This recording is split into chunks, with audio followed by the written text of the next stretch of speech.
apa yang disampaikan Mas Ahaye itu bagi saya pribadi ya hanya untuk memancing atau menyulut ya, menyulut kembali emosi-emosi masyarakat yang mohon maaf ya mungkin kurang mengetahui situasi seperti apa sebenarnya di lapangan. Jadi karena dalam era sekarang ya medsos itu sangat luar biasa, mudah memframing, mudah menebarkan isu-isu yang sebenarnya tidak benar, itu kan sangat mudah. Jadi bagi kita semua ya, ayo kita saling mengingatkan bagi teman-teman kita, masyarakat kita, jangan sampai kita salah memilih pemimpin yang akan melanjutkan kepemimpinan Pak Jokowi ya.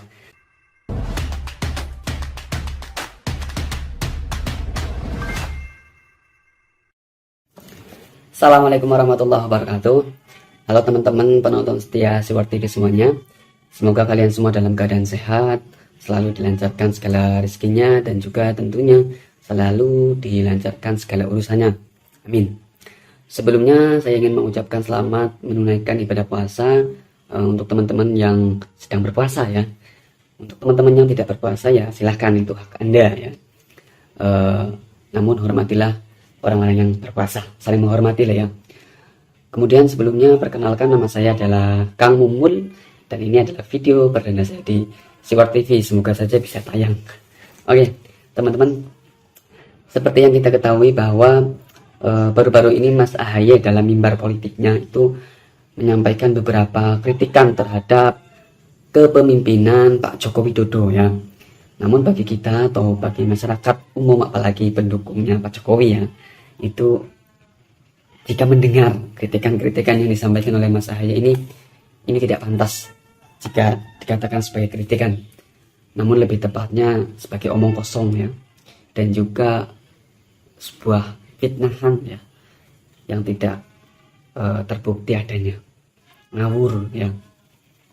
Oke, jadi dalam mimbar politiknya Mas Ahaye itu mengatakan bahwa dalam agenda keliling Nusantara ya, yang selama 6 bulan terakhir lah ya, itu Mas Ahaye berhasil mengunjungi beberapa tempat di Indonesia, kurang lebihnya 13 tempat lah ya kalau tidak salah. Di antaranya ya Jawa Tengah, Jogja, DKI, Jabar, Sulsel, Sulteng, Sulawesi, dan lain-lain lah, 13 tempat kalau tidak salah. Nah, selama 6 bulan ini kemudian berhasil menjelajah atau keliling Nusantara sebanyak 13 tempat. Mas Ahaye itu bisa menyimpulkan atau sudah menyimpulkan lah ya, berani menyimpulkan bahwa dia sudah bisa memahami dan mengerti apa permasalahan yang ada di masyarakat dan apa kebutuhan masyarakat tanpa perantara. Wah, keren sekali ya. Jadi hanya dengan jangka waktu 6 bulan dan juga begitu banyaknya tempat yang dikunjungi ya, dia sudah mampu mengerti dan memahami apa kebutuhan masyarakat dan penderitaan apa yang dialami oleh masyarakat. Sangat-sangat dramatis sekali ya. Nah, sedangkan untuk kita ya, untuk memahami pasangan kita, baik itu istri ataupun pacar ya kalau punya, yang sudah menjalin hubungan selama bertahun-tahun atau bahkan puluhan tahun, itu pun tidak mudah untuk bisa memahami apa yang dibutuhkan pasangan kita, apa yang diinginkan pasangan kita, itu kan sulit ya. Apalagi ini mencakup masyarakat Indonesia yang sangat luar biasa banyak jumlahnya ya. Dengan waktu 6 bulan dia sudah mengklaim mampu memahami dan mengerti apa yang dibutuhkan oleh masyarakat. Sangat luar biasa ya kalau ini benar ya. Sedangkan Pak Jokowi ya, kalau kita bandingkan dengan Pak Jokowi itu tidak hanya bulanan, tidak hitungan bulan, tapi puluhan tahun lah ya, terjun ke masyarakat, berbaur dengan masyarakat, berusukan lah ya. Itu kalau mau dibandingkan skala waktu, itu otomatis Pak Jokowi lebih tahu, lebih detail lah, tahu sih apa yang dibutuhkan oleh masyarakat dan bagaimana situasi yang dihadapi dengan masyarakat. Itu pasti Pak Jokowi lebih tahu, dan itu terbukti dengan kebijakan-kebijakan atau keputusan-keputusan Pak Jokowi yang sangat dirasakan imbasnya atau manfaatnya oleh masyarakat kecil. Jadi kalau Mas Ahaye mengatakan hanya cukup dengan 6 bulan berkeliling ke begitu banyak tempat tanpa perantara sudah mampu mengetahui permasalahan yang dihadapi masyarakat dan kebutuhannya apa, itu Ya kalau memang benar ya luar biasa, tapi kemungkinan mustahil ya, mustahil sekali lah. Apalagi ini kunjungan keliling Nusantara dilakukan Mas Ahaye itu hanya untuk ya mau berkampanye, mau pemilu, jadi dia berkeliling ya. Sedangkan Pak Jokowi kan murni lah, karena kepeduliannya dan juga memang berasal dari orang-orang bawah seperti kita. Jadi tanpa tanpa berkeliling atau tanpa belusukan pun sebenarnya Pak Jokowi ya mengalami sendiri. Jadi orang-orang kecil ya paham bagaimana kondisi dan apa yang dibutuhkan oleh masyarakat kecil. Kemudian Mas Ahaye juga bercerita bahwa pada saat berkeliling Nusantara, tepatnya di Sulteng ya, Mas Ahaye itu bertemu dengan seorang ibu yang namanya Ibu Yanti kalau tidak salah ya. Kemudian dia bercerita bahwa Ibu Yanti ini bercerita kepada saya bahwa harga-harga kebutuhan pangan, harga-harga bahan pokok lah ya, itu menaik drastis ya. Untuk harga beras sekarungnya, per karungnya yang 50 kg itu mencapai kurang lebih 1 juta. Itu berarti untuk per kilo harga beras itu mencapai 20.000 kata Mas Ahaye. Ini juga mungkin Mas Ahaye belum pernah atau ya belum pernah belanja ke warung, mungkin ini belum pernah langsung terjun ke warung-warung, ke warung-warung kecil gitu ya. Mungkin Mas Ahaye belum pernah ya, jadi nggak tahu.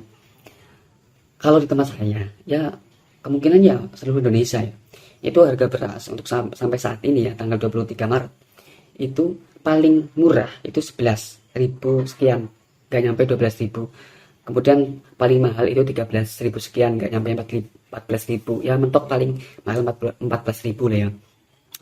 Dan itu data yang saya dapat dari PIHPS atau Pusat Informasi Harga Pangan Nasional ya. Sampai saat ini tanggal 23 Maret ya, itu harganya segitu loh.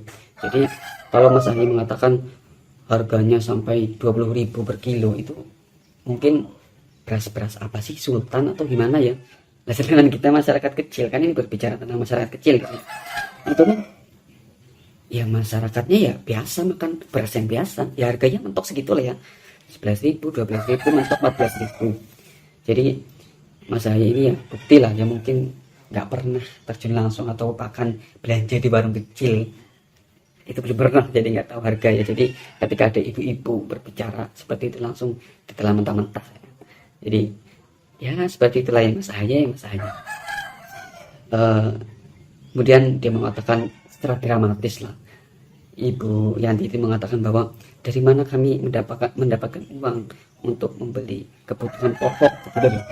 Jadi seharusnya kalau saya jadi Mas Ahaye, Ibu Yanti berkata seperti itu ya, kalau memang benar harganya segitu ya cari yang alternatifnya lebih murah lah. Sudah tahu mahal, kenapa memaksakan diri, itu kan mempersulit diri sendiri ya. Jadi tidak mungkin lah ya, ya harganya segitu mungkin di mana sih ya, karena di tempat saya gak segitu loh. Juga menurut data dari PIHPS tadi yang saya sampaikan, harganya nggak sampai segitu, seperti itu. Bahkan untuk harga yang kualitas super itu kisaran 13-14, mentok 15. Jadi mungkin ini Ibu Yanti salah satu relawan dari Demokrat ini mungkin atau mungkin Ibu Yanti ini tokoh fiktif. Nggak tahu lah ya, hanya Mas Ahaye yang tahu. Kemudian Mas Ahaye juga mengatakan bahwa pemerintahan saat ini itu terlalu banyak menganggarkan anggaran untuk proyek-proyek mercusuar yang tidak ada dampaknya sama sekali untuk masyarakat. Mas Ahaye apa kabar? Apa masih ingat dengan Hambalang? Dengan begitu banyaknya kasus korupsi, proyek-proyek pada saat Pepo Anda berkuasa? Masih ingat atau tidak? Aduh Mas Ahaye kayak amnesia saja ini. Jadi seperti ini ya, apa yang disampaikan Mas Ahaye ini bohong sekali ya. Tidak tepat lah menurut saya masyarakat kecil yang merasakan dampak nyata dari program-program pemerintah. Misalnya pembangunan jalan tol, apalagi di daerah Sumatera itu. Dulu kan saya juga pernah merantau ke sana. Pada tahun berapa kalau tidak salah ya. Ya intinya pada saat kepemimpinan Peponya Mas Ahaye lah ya. Itu jalannya sangat-sangat rusak sekali. tanah tanah biasa. Jadi ketika hujan, wah seperti kubangan hewan lah ya, tidak layak sekali disebut jalan. Bahkan kalau hujannya deras itu mobil itu terjebak lumpur lah seperti itu. Namun setelah Jokowi atau Pak Jokowi itu melakukan infrastruktur jalan tol, itu sangat-sangat membantu sekali bagi kami masyarakat kecil ketika mau merantau mencari rezeki ke tempat asing atau merantau ke meninggalkan halaman, itu sangat-sangat membantu. Jadi perjalanannya tidak terhambat lah seperti itu. Kemudian juga banyak sekali program pemerintah yang dirasakan masyarakat seperti bantuan lansia, PKH, itu juga sangat-sangat membantu bagi orang-orang sepuh ya, banyak lah. Dan hanya orang kecil seperti saya yang tahu program-program apa saja yang menjadi fokus pemerintah yang sangat bermanfaat bagi masyarakat kecil. Jika Mas Ahaye ini bertanya manfaatnya apa, yaitu karena dia